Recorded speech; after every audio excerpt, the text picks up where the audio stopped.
the reason I started this business is because I didn't want somebody to tell me what to do. Yeah.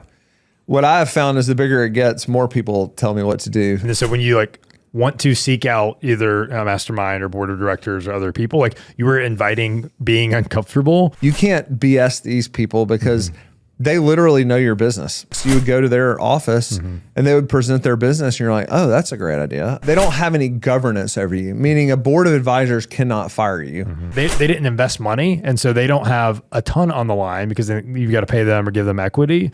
But they're outside the business. They can give you advice, but not as much accountability as board of directors.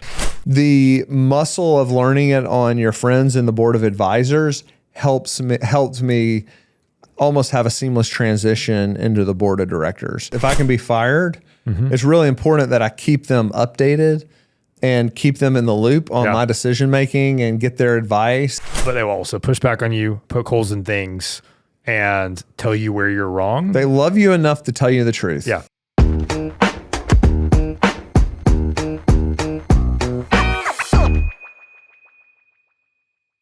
Hey everybody, today we're going to talk about one of the most helpful things I've had as I've grown Evernest, and that is having an outside influence, people that are outside of Evernest that are influencing what's happening inside. Welcome to the Evernest Property Management Show. I'm Matthew Whitaker, and I've got Gray Hall back with me today. Yeah, excited to kind of talk through this. We were just talking like there are so many decisions that you got to make in the business. How you make them and who you make them with kind of determine a lot of the business success or kind of failures. We actually talked about making a lot of decisions, solving a lot of problems this morning on our Ask Anything. We were talking about how that's what property management is, and that's what leading a company is. And we're going to go through what we call the ladder of outside influence. The first one we're going to talk about is masterminds. The second one we're going to talk about is putting together a board of advisors. And the third we're going to talk about is the board of directors. We're going to talk about kind of when you should have these outside influences. In my opinion, everybody should have some of these outside influences depending on the size of your company. And we're going to dig into that today. I think talking like what size you kind of like reach each of these milestones. And then maybe starting off like before, board of directors, advisors, or kind of like masterminds, like when you were just starting it, there was no mastermind, I don't think, back in the day. But like, who did you call? How did you make decisions? Were you on your own making these decisions? Yeah, when I first got started, I mean, one of the cool things about the early Golden Key GK Houses days was I was fortunate enough to have partners that were in business. So when I first started the business, and I ended up buying the business later from my partners, but I owned a quarter of the business and I had 3 professionals that were further ahead in their career. So I had almost like a built-in mastermind. They didn't work in the business, but I was accountable to them right off the bat. So from dollar one, it was very important to me to make sure that they were happy. They were out of the emotion of the business, but because they're your partners, they were financially, you were accountable to them in like multiple ways. And do you think a lot of entrepreneurs want that accountability of kind of like outside help? I think when we get into this business, a lot of entrepreneurs, they start their own business because they think, I want to do my own thing. And a lot of entrepreneurs, and it actually is what makes entrepreneurs great, and it's what makes them. It's kind of like the problem, It's my wife always says, whatever your biggest strength is, can also be your biggest weakness.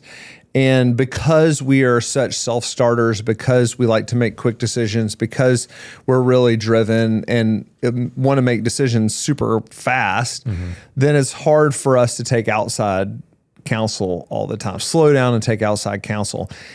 Since I had almost like a built-in board of directors from the very beginning, I was very fortunate and was accountable from day one. Now, when I bought them out, there was a period of time where there was no accountability. The P&L was the accountability. I didn't want to run out of money. Yeah, making the bills at home was probably the accountability. Yes. And we'll kind of talk about in a second, but like you got into the business in a different way. You were kind of forced into this business. And so isn't everybody? Yeah, most people are. But if you think about, if you go out and start a business, like, is there a time where you like either get beat up or you get over your ego where then you feel like I need help versus like wanting to make decisions on your own? And you maybe started from a place of, well, I don't see this great idea and I just raised money on it and I got all this figured out. So that might have like leaned you earlier on to having partners like leaning on other people. But I bet if you got into the business because you wanted to do your own thing and have kind of no bosses, there may be a period where you have to kind of get over that and realize that you need outside, thoughts or counsel or somebody to bounce ideas off It definitely helps you make better decisions, right? And that's what I think we're going to talk to and dig in today. I think that entrepreneurs naturally push against having other people's opinions. The reason you get into it is because you trust your own opinion so much. What are some of those excuses? The first one is one I've already said. It's the reason I started this business is because I didn't want somebody to tell me what to do. Yeah. What I have found is the bigger it gets, more people tell me what to do than less.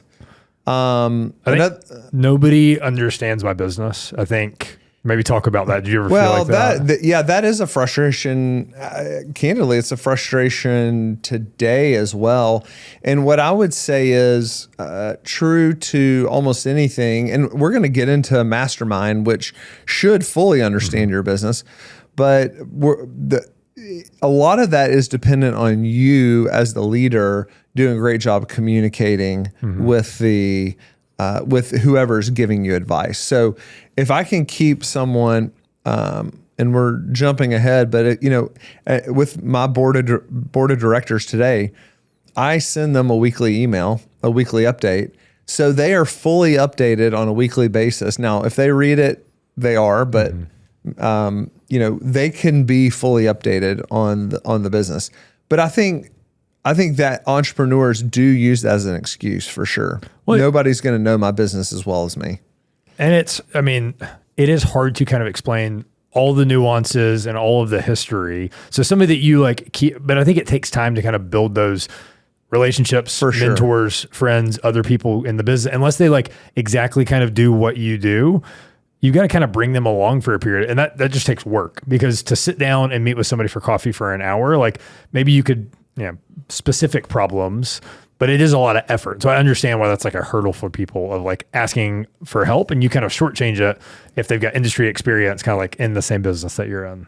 So I think the thing that people really need to understand is accountability is not a constraint. And I think most entrepreneurs think of it as, it's going to tie me down, it's going to slow me down.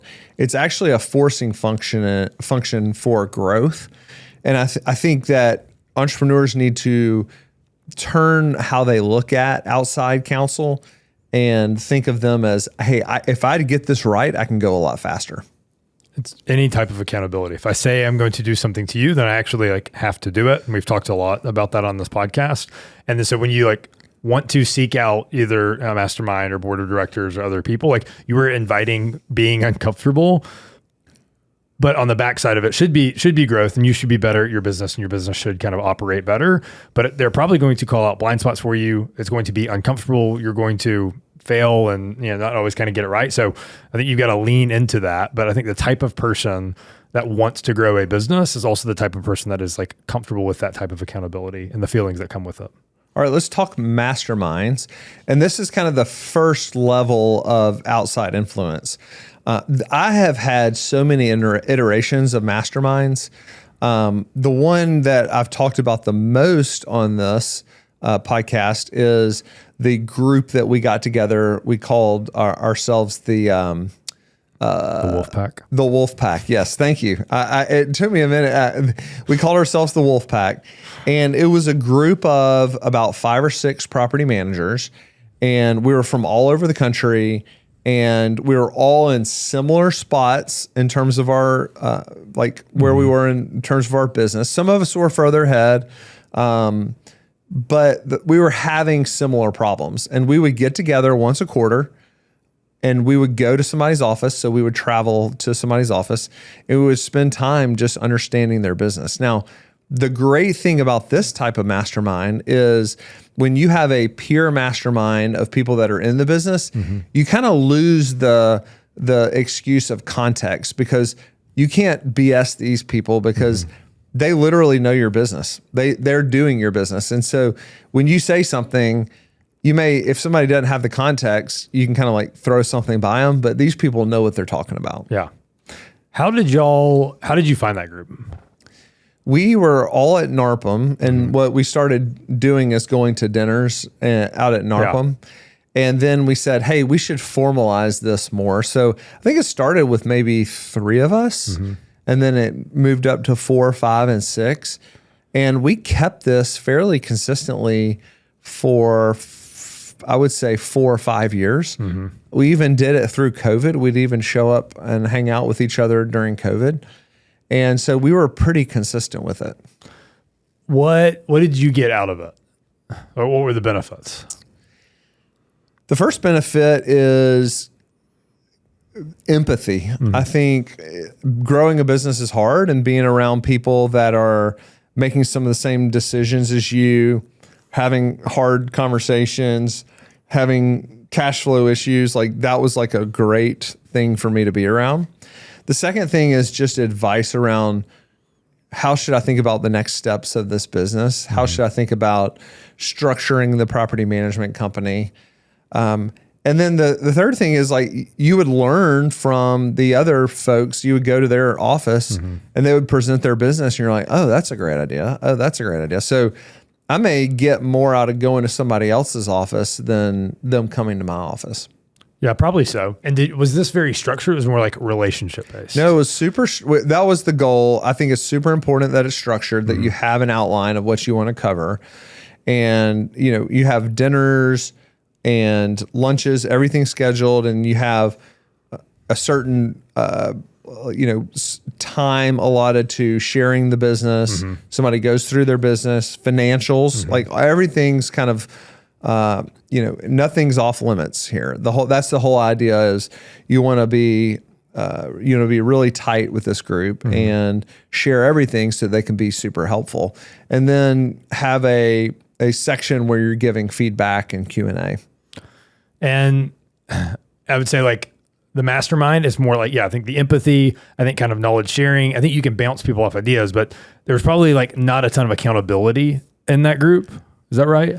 Maybe a little. I wouldn't say there was none. The accountability was a little bit of like competitive spirit of all of us are trying to get better, and you don't want to get left behind by the group. So the accountability may not be, hey, you said, Gray, you were going to do this, but you don't want to be the lowest man on the totem pole, so to speak. Yeah. And so that's like industry specific. You've been in a couple of other that are non-industry. So like maybe compare and contrast. Well, and before we jump off of industry specific, I think this is probably a good time to talk about Crane too, because Crane is a great way to get this mastermind experience through joining like a club. And Crane, obviously we know the guys there. Peter and Wolf are good friends of ours, and we've been a part of Crane. And so you were getting some of the same things that I got originally that we had to make organically. You can go join Crane and get a lot of the same things that I talked about. So I think that's pretty important. And you found your initial group through NARPM. I think like finding it within Crane, like, Crane's got a lot of members, but like finding a small group, like I see the relationships that you have with these guys, and we all kind of know them, but having 4 or 5 people in a group, I think you can go really deep. And so Crane would be another great place to find them. That's not a conference 3 times a year. Right. Today's episode is sponsored by Crane. Look, if you've been in this business for any amount of time, you know how isolating it can be. When it comes to scaling past 200, 500, or 1,000 doors, the stuff that keeps you up at night doesn't always have clear answers readily available. You just have to know other operators who have been through it, and making those connections can be tough, especially if you don't know where to start. That's really what Crane is. It's a private, exclusive community for property management owners founded by Peter Lohman and Wolfgang Kroski. It's a place where you can ask almost anything and get thoughtful answers from other people in your same position. You can also browse other people's insights and get answers to questions you didn't even know you had on their website. They do monthly workshops, real-world dinners, and meetups across the country. Applications only open twice per year, and spots go fast when they do. So head over to joincrane.co. That's joincrane.co to get on the wait list. If you're serious about running a real PM company, this is the place to be. There's also, from a mastermind perspective, there's a thought where, hey, there's also, it would be super helpful to get outside of the industry, people that are, CEOs or, your position outside of the industry. And so I've been a part of Vistage, and now I'm a part of YPO. So I'm actually still in this type of mastermind. I'm in what's called a YPO forum. You can join EO. There's all sorts of organizations that you can join. And the whole idea is nobody's in the same industry, so you're not competitors. And so you can share information. You can, understand each other's businesses. This is probably where some of they lack context comes in. But I have found it to be super helpful to be with people. I actually just got off the phone with one of my YPO forum mates, and he's going through some things, and we've got some things that we've talked about with me. And so we were just kind of like catching up and saying, hey, where are you with this? And I was telling him where I was with these things. And so, and it's great to have somebody who's not in the weeds help you process certain things. That's the theme of all of this. It's like people who do not have the emotional attachment to, I have to fire somebody I've known for a long time, or this is really painful to me. They can see it a little bit clearer. But I think what you'll see is industry specific. Like, you can learn things about your property management business from other people. You're not going to get that from YPO, but they understand business and how to grow a business and how to lead people. And so there's kind of different points and purposes for each of these, just kind of as your businesses grows. And we'll talk about the other kind of two rungs to the ladder.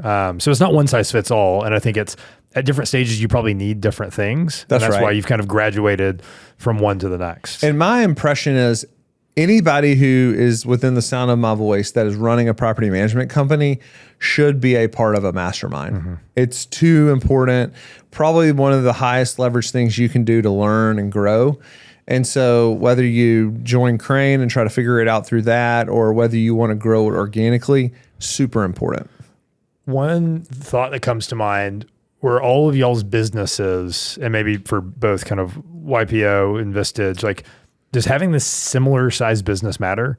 Because if somebody's business is 10x, like, their problems are just a little bit different. That's why I thought I wouldn't get somebody who's too far ahead. Yeah. Because my problems today at tens of thousands of units are way different than my problems at 1,000 units.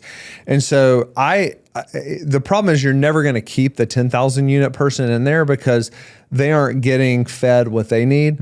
The 2,000 unit person loves the 10,000 unit person because they can go and say, as a 10,000 unit person, you just know all the answers to all the 2,000 they've been there, they've problems. experienced a lot of the problems. Here's what I did. Here's what I did. And that needs to be more like a mentorship or some sort of consulting gig.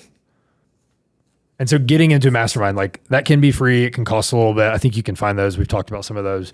What's the next rung? I think board of advisors. Yeah. And this was something that I put together as Evernest started to grow. And I would think a board of advisors, they're typically not in your industry, and they don't have any governance over you, meaning a board of advisors cannot fire you. But it is people that will tell you the truth. If you said, hey, I want to put together the smartest people that can come help me grow the business, I'm not giving back to them in terms of going to see their business. That's what a mastermind is. It's like a tit for tat type thing. I'm going to say, hey, what can I do to get the smartest people around the table to help me grow my business? That's a board of advisors. And you're going to probably have to pay these people, give them some equity. Like, you're going to have to give them something for showing up. But really early, I was able to get as an example, one of our board of advisors was the CEO of this really fast growing private equity backed wealth management business. So that made a lot of sense, right? Like, we were both trying to buy a bunch of businesses and grow a bunch of businesses. He was invested in Evernest, so I didn't actually have to pay him. And so he was one of our early board of advisors.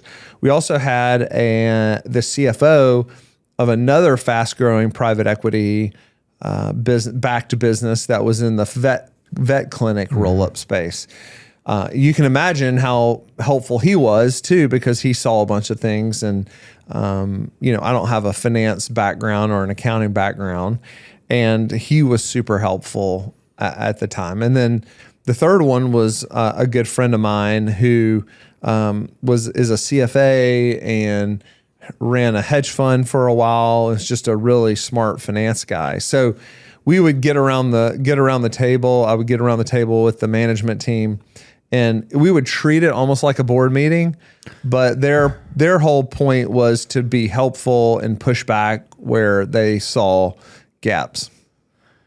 Yeah, and it was, how frequently did y'all meet? Was it quarterly? It was quarterly. Yeah, and so back to the point of they don't have enough context. Like quarterly is not super frequent, but you would still talk to these people. But I think this kind of structure, it's like they get context over a period of time. They're kind of kept in the loop, and so I think one, that helps them make better decisions. But two, you're kind of like buying their pattern recognition, buying their experience. They're trying to fill specific questions and gaps of expertise that you don't have on the team, and yeah, I think it's great. I mean, I think it's a good point. They didn't invest money, and so they don't have a ton on the line because you've got to pay them or give them equity.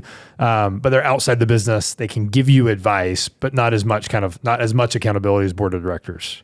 Yeah, you mentioned the thing, pattern recognition is what you're buying. Mm-hmm. I call it mental models. That's what you want, is like, hey, I've seen this before. I know what it's like to cross the 50-person threshold. All the things you need to do from HR standpoint, that is what you're buying. You're buying the business knowledge. You're not buying, in our case, property management knowledge. We're buying business knowledge.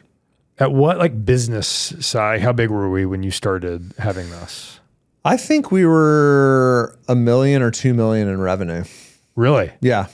Very small. Yeah, I thought that was a little bit later. Interesting. Yeah. Do you think that's the right timing for others? Because that's about what? Yeah, I don't know. Units, I don't know. Units? I've only been through it once. Yeah, and maybe it was closer to $5 million in revenue. But it was when we started buying businesses, started growing outside of Birmingham, and put this team together, and it was great. I mean, I bet I did that for 3 years. Mm-hmm. And do you feel like, because they weren't they didn't invest money in the business, did they give you real and honest feedback? Well, 2 of them had invested money in the business. That's right. The third one hadn't. I think all of them gave me honest feedback because the money they invested in the business was de minimis relative to their net worth. Yeah. And so they were more worried about me and helping me versus their money. Yeah. Now, obviously, they don't want to lose money, but all these things should work together. Mm-hmm. And so how can I be helpful to Matthew? Yeah. And so talk about the accountability that you felt. What type of accountability did you feel with that group? I respected these people enough that I didn't want to show up and look like a bozo to them. That's the accountability. You want people that intimidate is probably not the right word, but that you respect deeply. Mm-hmm. And when you respect them deeply, you want to impress them. There's this natural urge for them to be, you want them to think, man, Matthew's doing a great job. Yeah. Yeah. And you mentioned you tried to structure this kind of board of director meetings. Were you going through a deck? Did you send out prep materials? You were thinking about what questions can they be helpful? So I think maybe talk about just how you kind of structured that. That's a great question. So I'd always go through a deck. So I would take them through kind of the business updates. The deck always followed the same kind of here's what happened during the quarter. Actually, our board deck today follows something similar. Here's kind of what we're planning for next quarter. Here are some issues. At the end, we'll always have issues that we're thinking about. And so try to get some help from them. Yeah. And I remember being on some of those calls. It was just big, hairy issues. It was really cool to see them ask questions that we hadn't thought about because we were just in the business, super deep in the weeds. Yeah. And they were super, super smart guys, but I remember that being super helpful. Now, they didn't always have the right context. And so sometimes the advice didn't exactly line up. And I think that's probably the case, but I'd say by and large, most of it is extremely helpful. You nailed it. You've got to be, and it's okay if they give some advice. Mm-hmm. Sometimes I give advice today in Evernest because I'm lacking some context. That's probably not good advice, and so people need to be willing to say he just doesn't fully understand it. Mm-hmm. But you nailed it. The longer that they're in the board of advisors, the more context you give them, the more you keep them up to date on what's going on. the better advice they'll give you. And so a lot of that responsibility falls to you as the CEO or the owner of the business. Yeah. And you talked about 1,000 units. I mean, that's probably, especially if you have ambitions to grow the business. Like, I'd say it's like a good, maybe this like ties into board of directors, but like, I feel like that was good structure and practice to force you and us to like put a deck together, to be buttoned up, because I think that leads into, if you're going to grow and eventually raise capital, like you've got to have some of those habits in place. And I would say too, it's not just the number of units, but it's also the trajectory. Totally. There's a case where you've been at 1,000 units for the last 3 or 4 years, and a mastermind's the right thing. But if you were at 500 units last year and you're at 1,000 today, and you think you're going to be at 1,500 or 2,000 next year, you should probably think about doing a step up here. Yeah. All right. So next rung up in accountability. The big scary board of directors. I will tell you, I have not had a board of directors for that long. We've had it almost 2 years now. And I was intimidated. Board of directors. I mean, there are public companies that do all. I guess all public companies have board of directors, and so was very intimidated by this. And I'll tell you what I have found. And I wouldn't say I run the best board meetings, but I've been doing it for a while now. The muscle of learning it on your friends in the board of advisors helps me almost have a seamless transition into the board of directors. And so, a board of directors, the difference between a board of advisors who are hired to give you advice and a board of directors who are essentially appointed by the company to protect the company, even at the possibility of firing the CEO. So the board of directors can literally fire Matthew as the CEO, which is, if you've been running the business and you owned 100% of the business for a long time, and then you start to raise capital, you go from having all the control to there is somebody that actually has more control than you, and that's the board. That's why partner selection, it's not just money. It's like you're selecting a partner. Yeah, all interview of that is, them really well. Totally. In good times and hard times, like how are they going to navigate? That's not exactly what we're talking about here, but it directly plays in. I mean, we've heard all sorts of stories about investors buying businesses, becoming a majority shareholder, controlling the board, and the CEO who had been with the business the whole time got replaced. Yep. Like that that actually happens. Yeah. I mean, Steve Jobs got, it's a little bit different. Yeah, but sometimes that's it one of the doesn't most work public out, one. but they do it. So yeah, I think that's like negotiated whenever you're raising capital, board seats. But if you don't own kind of majority equity, this is who the CEO's boss is. And so I think that transition from the size of business with the board of advisors into having capital board of directors, there's a lot of accountability here. Because one, they've invested generally lots of money. And two, this is like the CEO's kind of quarterly performance of this is what we did, this is what we're going to do, and then kind of helping to solve issues. And if you think about it, it's really important because if I can be fired, it's really important that I keep them updated and keep them in the loop on my decision making and get their advice and make them feel like they're adding value and I'm taking their advice. Not just make them feel like it, but take their advice and help them add value into the organization. The great thing about a board too is they have all sorts of introductions for you.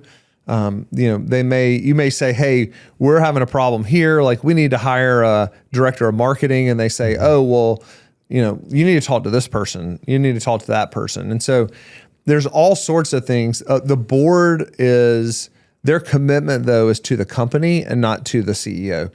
And the board of advisors is a little bit of both. It can kind of be a little bit of both. Same sometimes. Yeah. And to some degree, the mastermind becomes more like a commitment to the person. And maybe walk through what types of things you're talking about with the board. Like what do you bring to the board? What do you not bring to the board? What does that kind of look like? So we go over quarterly financials. Similar to the board of advisors, we take a look back at Q1, a lot of what we said we were going to do in the last board meeting and say, hey, we said in this department we were going to do these 3 things. These 2 things we accomplished. This 3rd one we didn't. This is why. So we go through all the different departments, including technology and marketing and sales, and just try to update them on the business. We talk a lot about, where the pain points are, the things that we need help with. There's obviously an issues list that we talk about. And then we share with them what the go forward looks like. This is what we think we're going to accomplish over the next 3 months. This is the next 12 months. Here's what the pro forma budget looks like for the next 12 months. We're just basically storytelling and telling them, hey, here's how it's going at Evernest, and here's how you can be helpful. What I've observed is like and this probably depends on your partner, but I'd say like generally board of directors can be like financially driven, have a high financial acumen. So big focus on kind of P&L and for all the reasons that we've mentioned, but probably a lot of like strategic and a lot of growth. And so there are certain things that they either want more updates on and they are engaged on because they feel like they can be really helpful. And there's things kind of operationally in the business, that's not their circle of kind of expertise. Yeah. And so I think we end up spending a lot of time talking about, the business and the finances and, different ramifications that each decisions have, and then helping think through acquisitions and how do we structure these and what are strategic moves that we can make and how do we grow the business. And so it probably depends on your partner, but my guess is that's probably the strength of a lot of people that sit on boards because they've seen it done, because those skills can apply to a bunch of different companies. Because board, generally if you're investing in companies, you might have a niche or like a market that you invest in, but their skill sets kind of apply to how do we like grow the size of the business. And those things translate across different industries. You nailed it. We've got one board member that's definitely a go-to-market guy, and it's super important to him to understand what our sales and marketing teams are doing. And then we have someone that's more finance driven. And so I'll tell you one thing, as an entrepreneur, you are more bent to one of those things too. Maybe it's like sales and marketing, maybe it's operations, maybe it's finance. But as the CEO, I've realized even my weak spots I've got to get better at, so that if I'm talking to somebody that's really financially sound, I can have a decent conversation about the finances. Maybe your CFO or your director of finance can jump in and answer some of the more detailed questions. But it's really important for them to feel good about you as the CEO of the business, to that you know what you're talking about, that you're running that business, that you're competent and they have confidence in you. Okay, so summarize kind of like different levels. Yeah, let's go back through them and then we'll put a bow on this thing. First one is just mastermind, right? And I said, and firmly believe that anybody within the sound of my voice needs to be in a mastermind. You've got to be with people that know everything about your business, can give you, actionable feedback, objective feedback. It's just really healthy. The second thing is, as your business starts growing, and this is really more of a trajectory thing and maybe a scale thing, you've got to start to have outside people come in that are not in the property management business, that you either pay or give them equity to help advise you, called a board of advisors.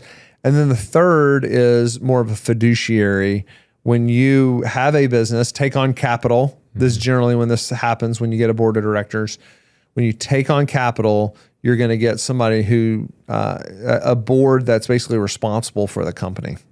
And with all of those levels, you want people that are cheering for your success and want you and the company to win, but they will also push back on you, poke holes in things, and tell you where you're wrong. They love you enough to tell you the truth. Yeah, that's a great way to sum it up. Yeah.